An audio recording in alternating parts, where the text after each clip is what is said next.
আগামীকাল থেকে অনির্দিষ্টকালের জন্য সারা দেশের সরকারি প্রাথমিক বিদ্যালয়ে কর্মবিরতি ঘোষণা করেছে শিক্ষকদের 4টি সংগঠনের সমন্বয়ে গঠিত মোর্চা প্রাথমিক শিক্ষক দাবি বাস্তবায়ন পরিষদ।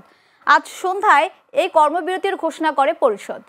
বাংলাদেশ প্রাথমিক শিক্ষক সমিতির সভাপতি আবুল কাশেম বলেন, শান্তিপূর্ণ কর্মসূচিতে পুলিশ বর্বর হামলা চালিয়েছে এবং প্রাথমিক শিক্ষক দাবি বাস্তবায়ন পরিষদের সমন্বয়ক মোহাম্মদ মাহবুবুর রহমান সহ 5 জনকে আটক করা হয়েছে।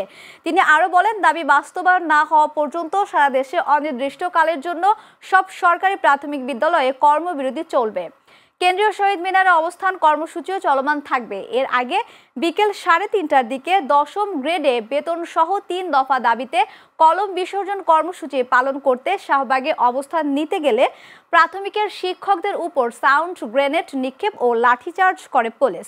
পাল্টা ইট পাটকেল নিক্ষেপ করে শিক্ষকরা।